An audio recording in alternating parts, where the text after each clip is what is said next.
Good evening, ladies and gentlemen. Welcome to Liberty Center Association for the Arts Quarantine Theater and this week's production of Just So Stories by Rudyard Kipling. Please sit back and enjoy the show.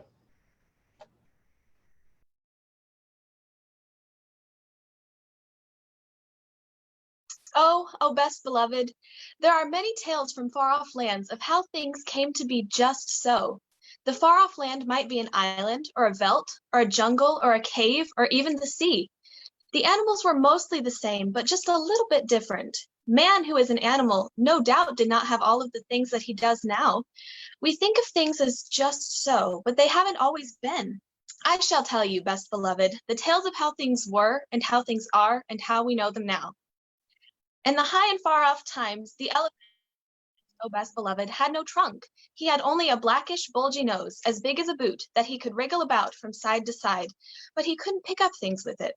But there was one elephant, a new elephant, an elephant's child, who was full of satiable curiosity, and that means he asked ever so many questions.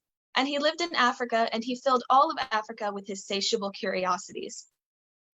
Oh, Auntie Ostrich, why do your tail feathers grow just so? You and your satiable curiosity. You ask so many questions. Go away before I spank you with my hard claw.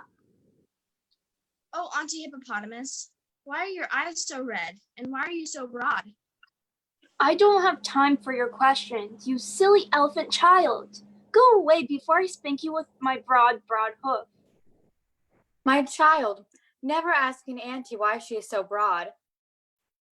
But, Mother, I have so many curiosities. Yes, too many curiosities. Stop asking so many questions. Oh, hairy Uncle Baboon, why do melons taste just so? Because they do. Stop asking questions or I'll spank you with my hairy paw. But there are so many things to know.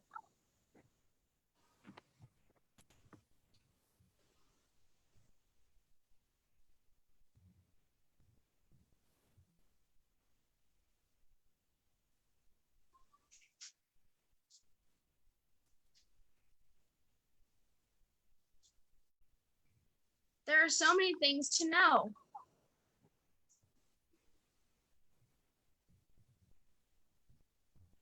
Then ask the melons why they taste as they do.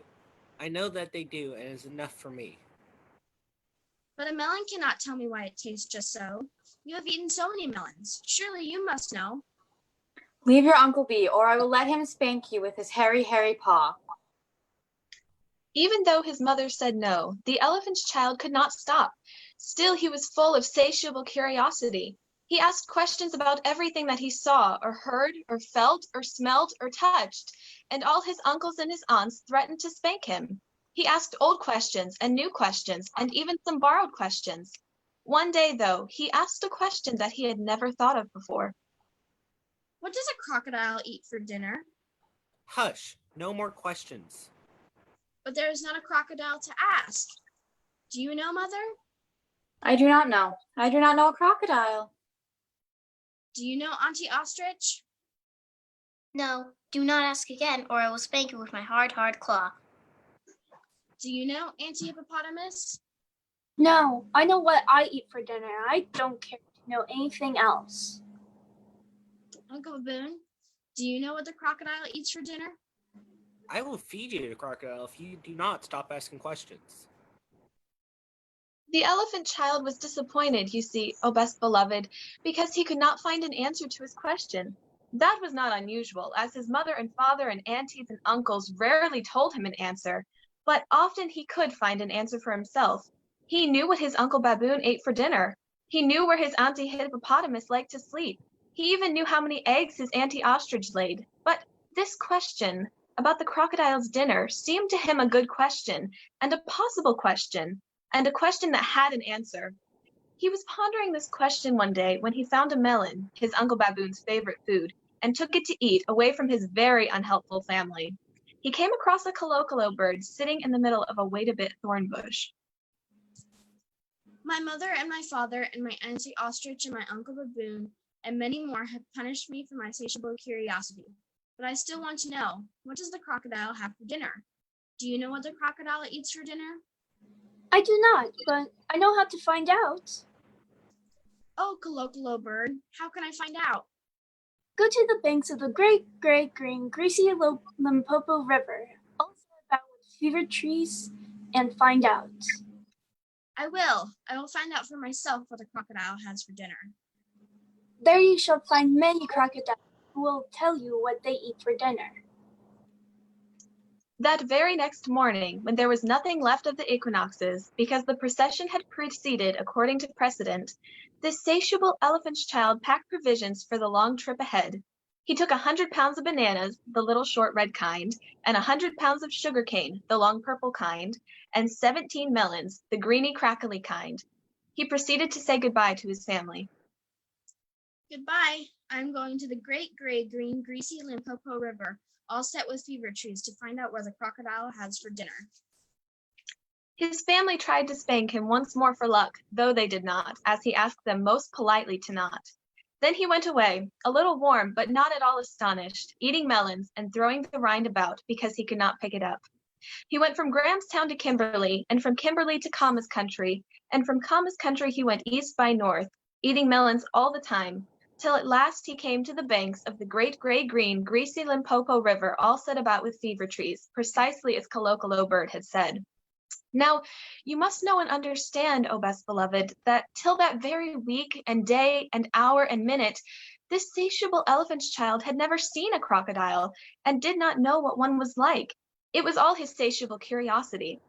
The first thing that he found was a bicolored python rock snake curled round a rock. Excuse me, but have you seen such a thing as a crocodile in these promiscuous parts? Have I seen a crocodile? What will you ask me next? Then the bicolored python rock snake uncoiled himself very quickly from the rock and spanked the elephant's child with his scalesome, flailsome tail. That is odd, because my father and my mother and my uncle and my aunt, not to mention my other aunt the hippopotamus and my other uncle the baboon, have all spanked me for my satiable curiosity, and I suppose this is the same thing. So he said goodbye very politely to the bicolored python rock snake and helped to coil him up on the rock again, and went on, a little warm but not at all astonished, eating melons and throwing the rind about because he could not pick it up, till he trod on what he thought was a log of wood at the very edge of the great gray-green, greasy Limpopo River, all set about with fever trees. But it was really the crocodile, O best beloved, and the crocodile winked one eye. Excuse me, but do you happen to have seen a crocodile in these promiscuous parts? Then the crocodile winked the other eye and lifted half his tail out of the mud, and the elephant's child stepped back most politely because he did not wish to be spanked again. Come hither, little one. Why do you ask such things?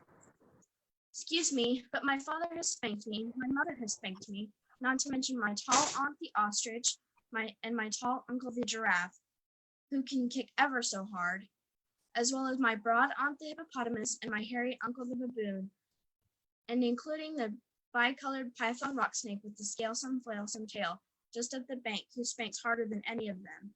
And so, if it is quite all the same to you, I don't want to be spanked anymore. Come hither, little one, for I am the crocodile. You are the very person I have been looking for all these long days. Will you please tell me what you have for dinner? Come hither, little one, and I'll whisper. Then the elephant's child put his head down close to the crocodile's musky, tusky mouth. I think today I will begin with elephant's child. And the crocodile caught him by his little nose, which up to that very week, day, hour, and minute had been no bigger than a boot, though much more useful. The elephant's child was much annoyed, and when he spoke through his nose and sounded as though he had a cold. Let go! You're hurting me! The bicolored python rock snake with the scalesome, flailsome tail slithered down the bank to give his opinion on the matter. My young friend, if you do not know now, immediately and instantly pull as hard as ever you can. It is my opinion that your acquaintance in the large pattern leather ulster will jerk you into yonder limpid stream before you can say Jack Robinson. Then the elephant's child sat back on his little haunches and pulled and pulled and pulled, and his nose began to stretch. And the crocodile floundered into the water, making it all creamy with great sweeps of his tail, and he pulled and pulled and pulled. And the elephant's child's nose kept on stretching. And the elephant's child spread all his little four legs and pulled and pulled and pulled, and his nose kept on stretching. And the crocodile threshed his tail like an oar, and he pulled and pulled and pulled. And at each pull, the elephant's child's nose grew longer and longer, and it hurt him hideous. Then the elephant's child felt his legs slipping, and he said through his nose, which was now nearly 5 feet long, "This is too much for me." Then the bicolored python rock snake came down from the bank and knotted himself in a double clove hitch round the elephant's child's hind legs. Rash and inexperienced traveler, we will now seriously devote ourselves to a little high tension, because if we do not, it is my impression that yonder self-propelling man of war with armor-plated upper deck will permanently vitiate your future career. So he pulled, and the elephant's child pulled, and the crocodile pulled, but the elephant's child and the bicolored python rock snake pulled hardest, and at last the crocodile let go of the elephant's child's nose with a plop that you could hear all up and down the Limpopo. Then the elephant's child sat down most hard and sudden. "Oh, thank you so. I must let my nose cool. It is badly bent out of shape and it hurts and so. I must wait for it to shrink." Then you will have to wait a long time. Some people do not know what is good for them. The elephant's child sat there for 3 days, waiting for his nose to shrink, but it never grew any shorter, and besides, it made him squint. For, oh, best beloved, you will see and understand that the crocodile had pulled it out into a really, truly trunk, same as all elephants have today. At the end of the 3rd day, a fly came and stung him on the shoulder, and before he knew what he was doing, he lifted up his trunk and hit that fly dead with the end of it. Vantage number 1. You couldn't have done that with a mere smear nose. Try and eat a little now. Before he thought what he was doing, the elephant's child put out his trunk and plucked a large bundle of grass, dusted it clean against his forelegs, and stuffed it into his own mouth. Vantage number 2. You couldn't have done that with a mere smear nose. Don't you think the sun is very hot here? The elephant's child, before he thought what he was doing, he slooped up a sloop of mud from the banks of the great gray-green, greasy Limpopo and slapped it on his head, where it made a cool sloopy, sloshy mud cap all trickly behind his ears. Vantage number 3. You couldn't have done that with a mere smear nose. Now how do you feel about being spanked again? "Excuse me, but I should not like it at all." How would you like to spank somebody? "I should like that very much indeed." Well, you will find that a new nose of yours is very useful to spank people with. "Thank you. I'll remember that. And now I think I'll go home to my dearest families and try." So the elephant's child went home across Africa, frisking and whisking his trunk. When he wanted fruit to eat, he pulled fruit down from a tree instead of waiting for it to fall as he used to do. When he wanted grass, he plucked grass up from the ground instead of going on his knees as he used to do. When the flies bit him, he broke off the branch of a tree and used it as a fly whisk, and he made himself a new, cool, slushy, squishy mud cap whenever the sun was hot. When he felt lonely walking through Africa, he sang to himself down his trunk, and the noise was louder than several brass bands. He went especially out of his way to find a broad hippopotamus. She was no relation of his, and he spanked her very hard to make sure that the bicolored python rock snake had spoken the truth about his new trunk. The rest of the time, he picked up the melon rinds that he had dropped on his way to the Limpopo, for he was a tidy pachyderm. One dark evening, he came back to all his dear families, and he coiled up his trunk so his family could not see it.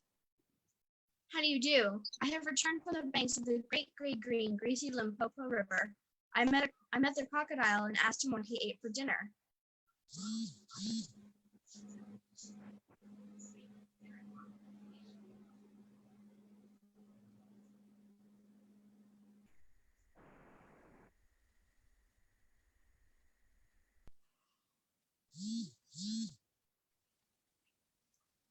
"Pooh, I don't think you people know anything about spanking, but I do, and I'll show you."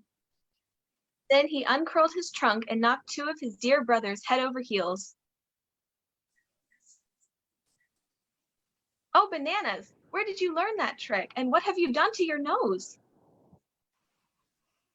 "I got a new one from the crocodile on the banks of the great gray-green, greasy Limpopo River. I asked him what he had for dinner, and he gave me this to keep." It looks very ugly. It does, but it's very useful. Why would you want something so long and ugly? It is much more useful than your very long legs. I can run very fast with these very long legs. And why do you need to run very fast? Nothing will ever chase me. If I had a nose that ugly, I would hide in the bush for the rest of my days. The elephant's child picked up his hairy uncle, the baboon, by one hairy leg and hove him into a hornet's nest. As you can see, this nose is ever so useful. I still don't see why you would want something so wiggly-piggly. You have to wait until your dinner swims right up to your mouth, and I can pick the very best fruit right off the tree. Then that bad elephant's child spanked all his dear families for a long time till they were very warm and greatly astonished. He pulled out his tall ostrich aunt's tail feathers, and he caught his tall uncle, the giraffe, by the hind leg and dragged him through a thorn bush. And he shouted at his broad aunt, the hippopotamus, and blew bubbles into her ear when she was sleeping in the water after meals. But he never let anyone touch Kolokolo Bird. At last, things grew so exciting that his dear families went off one by one in a hurry to the banks of the great gray-green, greasy Limpopo River, all set about with fever trees, to borrow new noses from the crocodile. When they came back, nobody spanked anybody anymore. And ever since that day, O best beloved, all the elephants you will ever see, besides all those that you won't, have trunks precisely like the trunk of the satiable elephant's child. And oh, dear reader, I have just learned that I can do this.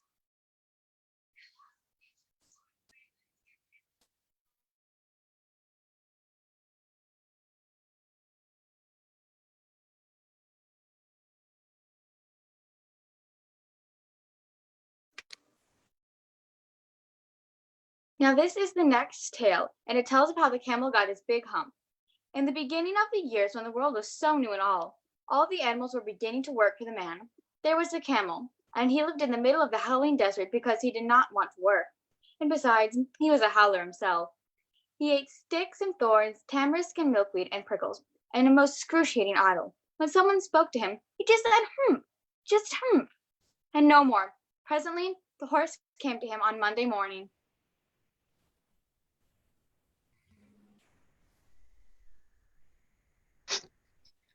Camel, oh camel, come out and trot like the rest of us. Humph. Camel, oh camel, come and fetch and carry like the rest of us. Humph. Camel, oh camel, come in and plow like the rest of us. Humph. That made the three very angry. The world so new and all. They held a palaver, and an indaba, a punchayet, and a conclave, and a synod in the edge of the desert. And the camel came chewing milkweed, a most excruciating idle, and laughed at them. Then he said, and went away again. Presently, then came the jinn, in charge of all the desert, rolling in a cloud of dust, as jinns always travel because it is magic. And he came and stopped at the palaver, and conferred with the three. Jinn of all deserts, is it right for anyone to be idle with the world so new and all? Certainly not. Well, there's a thing in the middle of your howling desert, and he's a howler himself, with a long neck and long legs, and he hasn't done a stroke of work since Monday morning. He won't trot. Ooh, that's my camel for all the gold in Arabia. What does he say about it? He says humph, and he won't fetch and carry.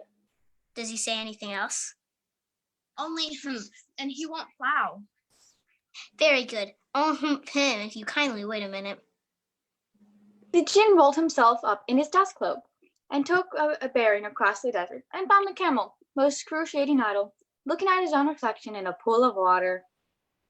My long and bubbling friend, what is this I hear of our doing no work with the world so new and all? Humph. The jinn sat down with his chin in his hands, and began to think of the great magic, while the camel looked at his own reflection in a pool of water. You've given the free extra work ever since Monday morning, all of account of your excruciating idleness. Humph. I shouldn't say that again if I were you. You might say it once too often, Bubbles. I want you to work. Humph. But no sooner had he said it than he saw his back that he had been so proud of puffing up and pumping up into a great big lumping humph. Do you see that? That's your very own humph that you've brought upon yourself by not working. Today is Thursday, and you've done no work since Monday. When the work began, you were going to work. Now you're going to work. How can I with this humph on my back? That's made a purpose, all because you missed those 3 days. You will be able to work now for 3 days without eating because you can live on your humph. And don't you ever say, I never did anything for you. Come out of the desert and go to the free and behave. Humph yourself. Humph, humph, humph. And the camel humphed himself, humphed and all, and went away to join the three. And from that day to this, the camel always wears a humph. Now we call it a hump now, not to hurt his feelings. But he never has caught up with the 3 days of work that he missed at the beginning of the world, and he never has yet learned how to behave.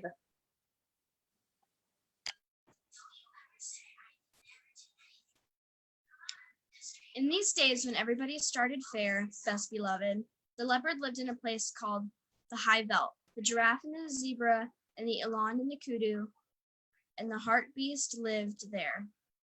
And they were exclusively sandy, yellow-brownish all over. But the leopard, he was the exclusively sandiest, yellowish, brownest of them all. A grayish, yellowish, caddy-shaped kind of beast, and he matched the exclusively yellowish, grayish, brownish color of the high veld to one hair.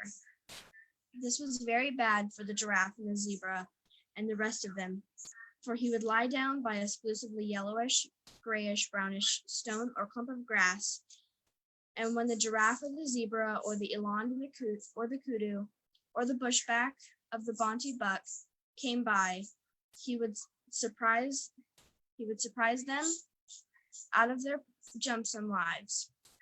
He would indeed. And also there was a man with bows and arrows, exclusively grayish, brownish, yellowish man he was then, who lived on the high veld with the leopard, and the two used to hunt together.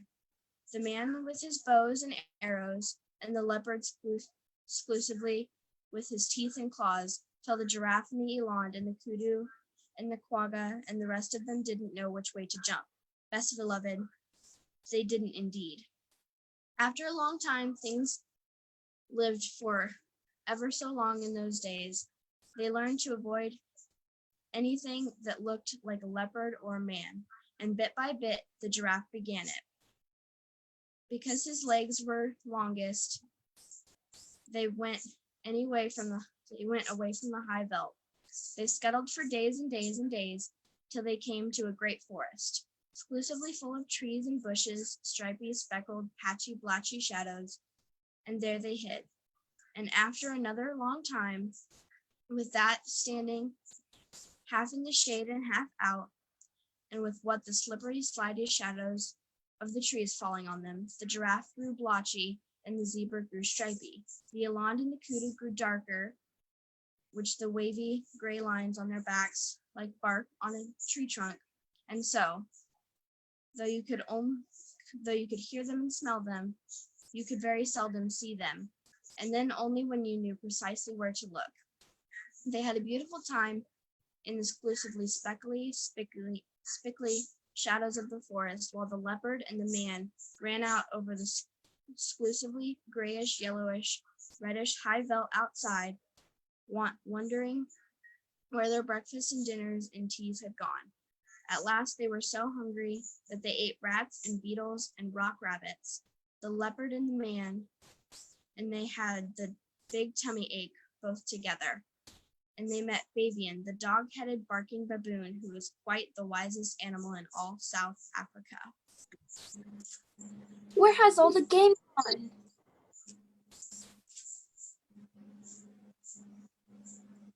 And Fabian winked, but said not a word.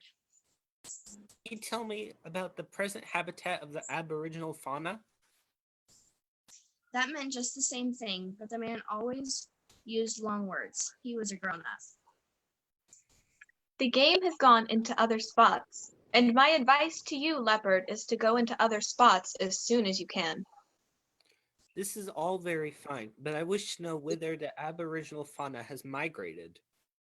The Aboriginal fauna has joined the Aboriginal flora because it was high time for a change, and my advice to you, man, is to change as soon as you can. That puzzled the leopard and the man, but they set off to look for the Aboriginal fauna, and presently, after ever so many days, they saw a great, high, tall forest full of tree trunks, all exclusively speckled and spotted and spotted and dotted and splashed and slashed and hatched and cross-hatched with shadows. What is this? That is so exclusively dark and yet so full of little pieces of light? I don't know, but it ought to be the aboriginal flora. I can smell giraffe, and I can hear giraffe, but I can't see giraffe. That's curious. I suppose it's because we have just come in now of the sunshine. I can smell zebra and I can hear zebra, but I can't see zebra. Wait a bit. It's a long time since we've hunted them. Perhaps we've forgotten what they were like. Fiddle! I remember them perfectly on the high veld, especially their marrow bones. Giraffe is about 17 feet high, of exclusively fulvous golden yellow from head to heel, and zebra is about 4.5 feet high, of exclusively gray fawn color from head to heel. Then they ought to show up in this dark place like ripe bananas in a smokehouse. But they didn't. The leopard and the man hunted all day, and though they could smell them and hear them, they never saw one of them. Upon the arrival of tea time, the leopard decided to stop. For goodness sake! Let's wait till it gets dark. This daylight hunting is perfect scant. So they waited till dark, and then the leopard heard something breathing sniffly in the starlight that fell all stripy through the branches, and he jumped at the noise, and it smelled like zebra, and it felt like zebra, and when he knocked it down and kicked like zebra, but he couldn't see it. Be quiet, you person without any form. I'm going to sit on your head till morning because there's something about you that I don't understand. Presently, the leopard heard a grunt and a crash and a scramble. I've caught the thing that I can't see. It smells like giraffe, and it kicks like giraffe, but it hasn't any form. Don't you trust it. Sit on its head till the morning, same as me. They haven't any form, any of them. So they sat down on them hard till bright morning time, and then the leopard and the man tried to learn what exactly they had captured in the darkest night. What have you at the end of your table, brother?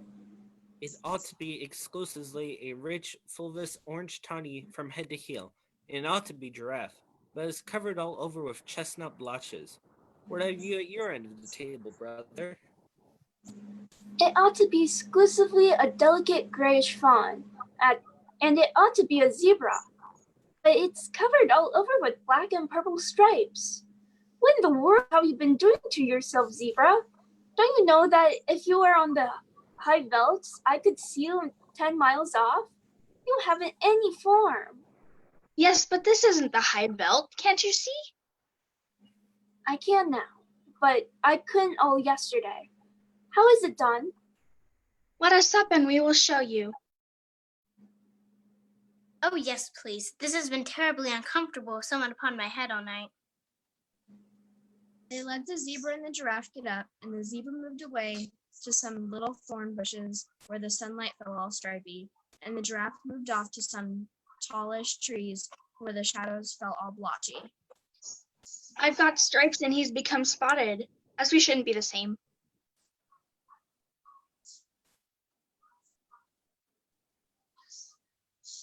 Now watch. This is the way it's done. 1, 2, 3. And where's your breakfast? Yes, take our advice and that of Babian. Leopard stared and man stared, but all they could see were stripy shadows and blotched shadows in the forest, but never a sign of zebra or giraffe. They had just walked off and hidden themselves in the shadowy forest. Ho ho, that's a trick worth learning. Take a lesson by it, leopard. You show up in this dark place like a bar of soap in a coal scuttle. Ho ho! Wouldn't it surprise you very much to know that you show up in this place like a mustard plaster on a sack of coals? Well, calling names won't catch dinner. The long and little of it is that we don't match our backgrounds. I'm going to take Bavion's advice. He told me I ought to change, and as I've got nothing to change except my skin, I'm going to change that. What do? To a nice working blackish brownish color with a little purple in it, and touches of slaty blue. It will be the very thing for hiding in hollows and behind trees. So he changed his skin then and there, and the leopard was more excited than ever. He had never seen a man change his skin before.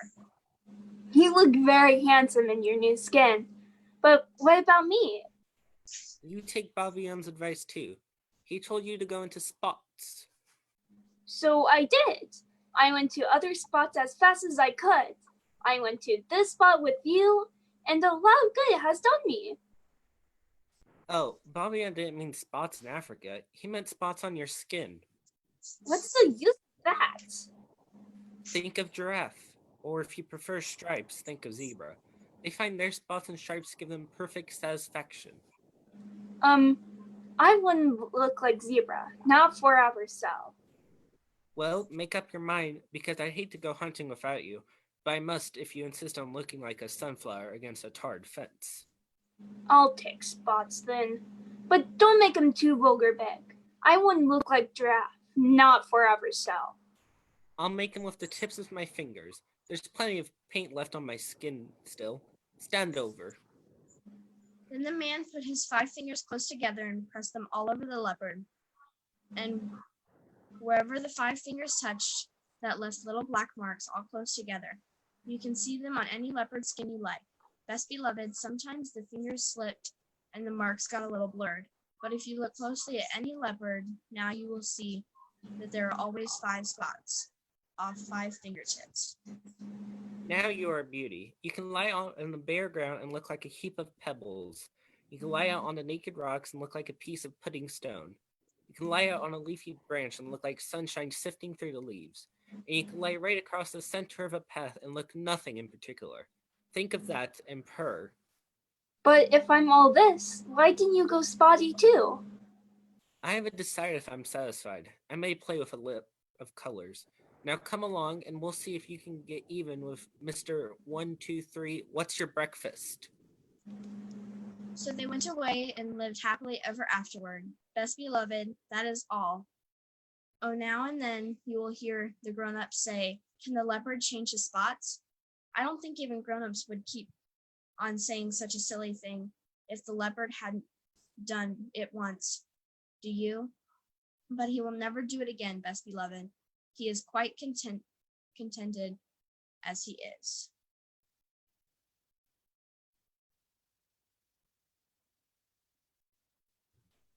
This, O best beloved, is another story of the high and far off times. In the very middle of those times was Stickly Prickly Hedgehog, and he lived on the banks of the turbid Amazon, eating shelly snails and things. And he had a friend, a slow, solid tortoise, who lived on the banks of the turbid Amazon, eating green lettuces and things. And so that was all right. Best beloved, do you see? But also at the same time, in those high and far off times, there's Painted Jaguar, and he lived on the banks of the turbid Amazon too. And he ate everything that he could catch. When he could not catch deer or monkeys, he'd eat frogs and beetles. And when he could not catch frogs and beetles, he went to his mother jaguar, and she told him how to eat hedgehogs and tortoises. My son, when you find a hedgehog, you must drop him into the water. Then he will uncoil. And when you catch a tortoise, you must scoop him out of his shell with your paw. You cannot live on beetles and frogs. You must learn how to hunt. One beautiful night on the banks of the turbid Amazon, Painted Jaguar found Stickly Prickly Hedgehog and Slow Solid Tortoise sitting under the trunk of a fallen tree. They could not run away, and so Stickly Prickly curled himself up into a ball, because he was a hedgehog, and Slow Solid Tortoise drew his head and feet into his shell as far as they would go, because he was a tortoise. And so that was all right. Best beloved, do you see? Now attend to me, because this is very important. My mother said that when I meet a hedgehog, I am to drop him into the water, and then he will uncoil, and when I meet a tortoise, I am to scoop him out of my shell with my paw. Now which of you is hedgehog and which is tortoise? Because to save my spots, I can't tell. Are you sure of what your mommy told you? Are you quite sure? Perhaps she said that when you uncoil a tortoise, you must shell him out of the water with a scoop. And when you paw a hedgehog, you must drop him on the shell. Are you sure of what your mommy told you? Are you quite sure? Perhaps she said, when you water a hedgehog, you must drop him into your paw. And when you meet a tortoise, you must shell him until he uncoils. I don't think it was at all like that, but please say it again more distinctly. When you scoop water with your paw, you uncoil it with a hedgehog. Remember that, because it's important. But when you paw your meat until you drop it into a tortoise with a scoop. Why can't you understand? You are making my spots ache, and besides, I didn't want your advice at all. I only wanted to know which of you is hedgehog and which is tortoise. I shan't tell you, but you can scoop me out of my shell if you like. Aha! Now I know you're tortoise. You thought I wouldn't. Now I will. Painted Jaguar darted off his patty paw just as Stickly Prickly curled himself up, and of course Jaguar's patty paw was just filled with prickles. Worse than that, he knocked Stickly Prickly away and away into the woods and into the bushes, where it was too dark to find him. Then he put his patty paw into his mouth, and of course the prickles hurt him worse than ever. Now I know he isn't tortoise at all. But how do I know that this other is tortoise? But I am tortoise. Your mother was quite right. She said that you were to scoop me out of my shell with your paw. Begin. You didn't say she said that a minute ago. You said she said something quite different. Well, suppose you say that I said that she said something quite different. I don't see that it makes any difference, because if she said what you said, I said, she said, it's the same as if I said what she said, she said. On the other hand, if you were to think she said that you were to uncoil me with a scoop instead of pieing me into drops to the shell, I can't help that, can I? But you said you wanted to be scooped out of your shell with my paw. If you'll think again, you'll find that I didn't say anything of the kind. I said your mother were to scoop me out of my shell. What will happen if I do? I don't know, because I've never been scooped out of my shell before. But I tell you truly, if you want to see me swim away, you've only got to drop me in the water. I don't believe it. You've mixed up all the things my mother told me to do with the things that you asked me whether I was sure that she didn't say, so I don't know whether I'm on my head or my painted tail. And now you come and tell me something I can't understand, and it makes me more mixy than before. My mother told me that I was to drop one of you two into the water, and as you seem so anxious to be dropped, I think you don't want to be dropped. So jump into the turbid Amazon and be quick about it. I warn you that your mommy won't be pleased. Don't tell her I didn't tell you. If you say another word about my mother said. He had not finished the sentence before Slow and Solid quietly dived into turbid Amazon, swam underwater for a long way, and came out on the bank where Stickly Prickly was waiting for him. That was a very narrow escape. I don't like Painted Jaguar. What did you tell him that you were? I told him truthfully that I was truthfully a tortoise, but he wouldn't believe it, and he made me jump into the river to see if I was, and I was. And he's surprised. Now he's gone to tell his mummy. Listen to him. They could hear Painted Jaguar roaring up and down among the trees and the bushes by the side of the turbid Amazon, till his mummy came. Son, what have you been doing that you shouldn't have done? I tried to scoop something that said it wanted to be scooped out of its shell with my paw, and my paw's full of prickles. Son, by the prickles in your patty paw, I see that it must have been a hedgehog. You should have dropped him into the water. How did you get so many prickles? Can't you follow directions? I did that to the other thing, and he said he was a tortoise, and I didn't believe him. And it was quite true, and he has dived into the turbid Amazon, and he won't come up again, and I haven't anything at all to eat. And I think that we had better find lodging somewhere else. They're too clever on the turbid Amazon for poor me.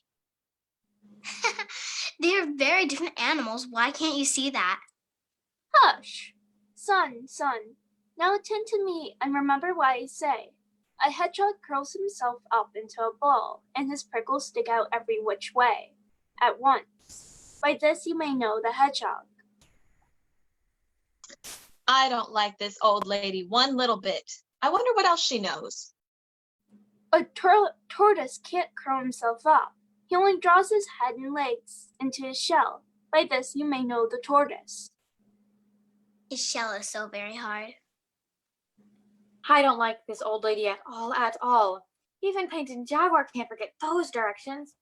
It's a great pity that you can't swim, Stickly Prickly. Don't talk to me. Just think how much better it would be if you could curl up. This is a mess. Listen to Painted Jaguar. During this exchange, Painted Jaguar was sitting on the banks of the turbid Amazon, sucking prickles out of his paws. Can't curl, but can swim. Slow, solid, that's him. Curls up, but can't swim. Stickerly, prickly, that's him. He'll never forget that this month of Sundays. Hold up my chin, slow and solid. I'm going to try to learn to swim. It may be useful. Excellent. You'll make a fine swimmer. Yet. Now, if you can unlace my back plates a little, I'll see what I can do towards curling up. It may be useful. Stickly Prickly helped to unlace Taurus's back plates, so that by twisting and straining, Slow and Solid actually managed to curl up a tiny wee bit. Excellent! But I shouldn't do any more just now. It's making you black in the face. Kindly lead me into the water once again, and I'll practice that side stroke which you say is so easy. Excellent. A little more practice, and you'll make a regular whale. Now, if I may trouble you to unlace my front and back plates, 2 holes more, I'll try that fascinating bend that you say is so easy. Won't Painted Jaguar be surprised? Excellent! I declare I shouldn't know you from one of my own family. 2 holes, I think you said? A little more expression, please, and don't grunt quite so much, or Painted Jaguar may hear us. When you've finished, I want to try that long dive, which you say is so easy. Won't Painted Jaguar be surprised? And so Stickly Prickly dived, and Slow and Solid dived alongside. Excellent. A little more attention to hold your breath, and you'll be able to keep a house at the bottom of the turbid Amazon. Now I'll try that exercise of wrapping my hind legs around my ears, which you say is so particularly comfortable. Won't Painted Jaguar be surprised? Excellent! But it's straining your back plates a little. They are all overlapping now, instead of lying side by side. Oh, that seems to be the result of the exercise. I've noticed that your prickles seem to be melting into one another, and that you're going to look rather like a pine cone, and less like the chestnut bird that you used to be. Am I? That comes from my soaking in the water. Oh, won't Painted Jaguar be surprised? On with their exercises, each helping the other, till morning came, and when the sun was high, they rested and dried themselves. Then they saw what they were both of them quite different than what they had been. Stickly Prickly, I am not what I was yesterday, but I think I may yet amuse Painted Jaguar. That was the very thing I was thinking just now. I think scales are a tremendous improvement on prickles, to say nothing of being able to swim. Oh, won't Painted Jaguar be surprised? Let's go and find him. By and by, they found Painted Jaguar, still nursing his patty paw that had been hurt the night before. He was so astonished that he fell 3 times backwards over his own painted tail without stopping. Good morning, and how is your dear gracious mummy and sister this morning? They are quite well, thank you, but you must forgive me if I do not at this precise moment recall your name. That's unkind of you, seeing that this time yesterday you tried to scoop me out of my shell with your paw. But you hadn't any shell. It was all prickles, I know it was. Just look at my paw. You told me to drop into the turbid Amazon and be drowned. Why are you so rude and forgetful today? Don't you remember what your mother told you? Can't curl but can swim. Stickly Prickly, that's him. Curls up but can't swim. Slow Solid, that's him. Then they both curled themselves up and rolled around and around Painted Jaguar till his eyes turned truly cartwheels in his head. Then he went to fetch his mother. Mother, there are 2 new animals in the woods today, and the one that you said couldn't swim, swims, and the one that you said couldn't curl up, curls. And they've gone shares in their prickles, I think, because both of them are scaly all over, instead of one being smooth and the other very prickly. And besides that, they are rolling round and round in circles, and I don't feel comfy. Son, a hedgehog is a hedgehog and can't be anything but a hedgehog. A tortoise is a tortoise and can never be anything else. But it isn't a hedgehog, and it isn't a tortoise. It's a little bit of both, and I don't know its proper name. There is no such animal. There's a hedgehog and there's a tortoise. There's nothing in between. Nonsense. Everything has its proper name. I should call it armadillo till I find out its real one, and I should leave it alone. Painted Jaguar did as he was told, especially about leaving him alone. But the curious thing is that from this day to this, oh best beloved, no one on the banks of the turbid Amazon has ever called Stickly Prickly and Slow Solid anything except armadillo. There are hedgehogs and tortoises in other places, of course, but the real old and clever kind, with their scales lying lippity-lappity one over the other, like pine-cone scales that lived on the banks of the turbid Amazon in the high and far-off days, are always called armadillos, because they are ever so clever. Oh, best beloved, as you can see, things are not always as they are. An armadillo was once a hedgehog. A leopard once had no spots. Man was a boring, tannish thing, and he looks so much more interesting now. The elephant is ever so happy to have his ever so useful nose, even though it hurt a bit when he got it. There are many more stories to tell, but today I am tired. Perhaps we will have tea one day soon, and I can tell you more about the things that used to be.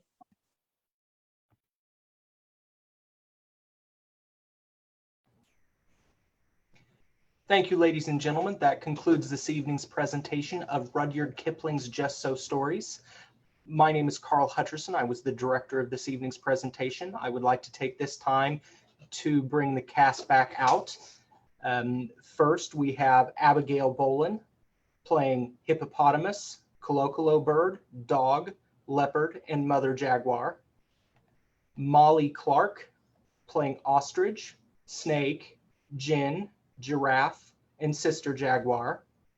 Lilia Jensen playing crocodile, horse, zebra, and jaguar. Wendy Kleintank playing narrator, horse, bavian, and hedgehog. Madison Phillips playing elephant's child, ox, narrator. Roxy Schupp playing elephant, narrator, and tortoise.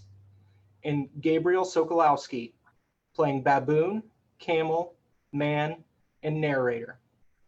Again, thank you everyone for watching tonight's presentation. If you enjoyed the show, please consider making a donation to the Liberty Center Association for the Arts.